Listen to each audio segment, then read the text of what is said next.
springtime in the Low Countries. The tulips are out, the temperature is on the rise, and the summer crowds have yet to descend. It's the perfect time to explore, and this is the perfect way to do it. I'm on board Royal Emerald, chartered by Noble Caledonia for a series of European river cruises. On this cruise, we're visiting the timeless landscapes of Holland and Belgium.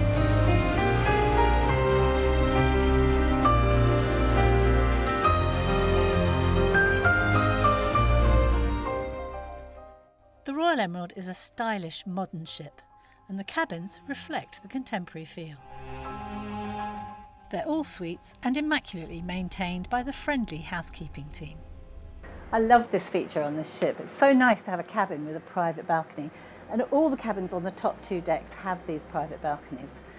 Cruising by its very nature is a sociable holiday, but sometimes it is really nice to have your own space. And what's clever is that at the touch of a button, if the weather gets cooler, you can just close it up. And when you want to expand your view, you can head up to the observation deck, or the impressive sun deck that runs the full length of the ship and has both a shaded garden terrace and open-air lounge. You've got a nice massive deck on this boat here for this, if you want to get upstairs in the sun, and lovely seating area. I think the spaciousness really, because you could think river cruise, are we going to be one on top of the other? I think this boat, because it is modern, is exceptionally spacious. We walk round in the evening and it's just a nice evening stroll. You can see where we are at present. It's you don't feel you're crammed together, but it's a day like this, so you can be either downstairs inside, or you can be at the front or the back, or on the top like we are. The days are filled with included shore excursions that showcase the cultural highlights of the historic cities in this region.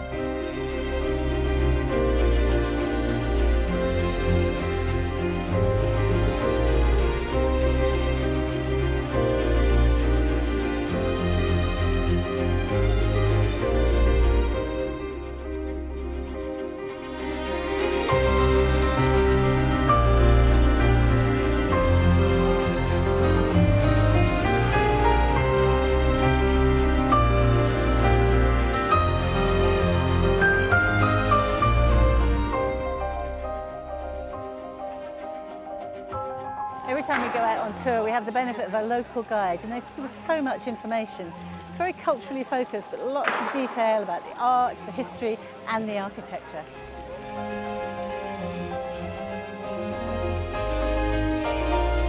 Beyond the cities, there were also visits to museums and royal palaces. And for many, one of the key highlights was a half-day excursion to the world-famous Kirkin Gardens.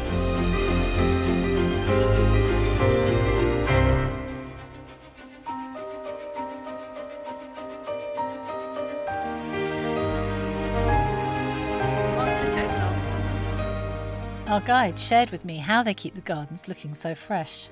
They often do lasagna planting, and that means that you place bulbs in layers. You put late ones you put under, then the middle ones, and then on top the ones that bloom first.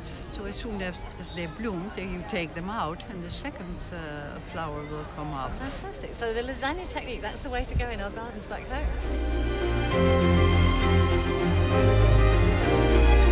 Back on board, I chatted to cruise director Victoria Kennedy about the organisation of the excursions. I would say the beauty of a river cruise is that, generally speaking, you're always quite close by. Sometimes we go straight off and we go off in coaches, and then we drive to somewhere, and then we'll start either visits, or it may be that we've got walking tours. Other places where we actually are docked and we can literally step off and go straight out on a walking tour. When it comes to the rivers, they all have their own beauty, and they're all very specific, and they have a very different feel. But I think when you come to this area, the Netherlands and the lowlands, it's just the charm, the absolute charm of the architecture. The buildings are beautiful. You've got these wonderful huge skies, and it has a very, very different feel. It's very much like you see in the lovely 17th, 18th century art. There's no two ways about it. It's very, very different from any of the other large rivers.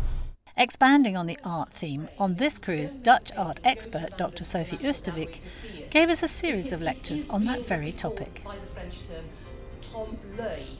Trompe-l'œil is to deceive the eye. It is an optical illusion. The letters look as if they... After days ashore, dinner is the opportunity to regroup and socialise.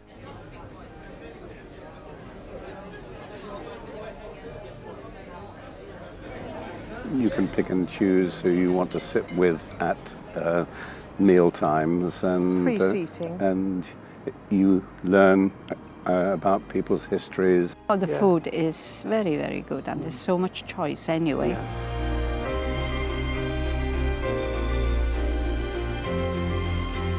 The staff are great. Staff. And you know, if you want to eat a lot, you can. If you don't, you don't have to. You can jump a course, but I mean, there's plenty of it if you want it. We're amongst like-minded people, and we share our past experiences, which is quite fun.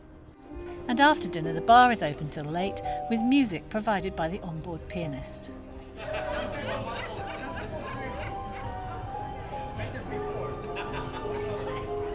I think the inclusive nature of a cruise like this makes for a very relaxed experience.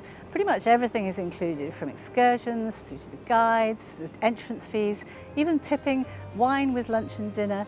You don't really have to think about very much at all. And the slow pace of travel means you can really unwind and relax. It's no surprise really that river cruising has become one of the most popular forms of cruising. It really is a lovely way to travel.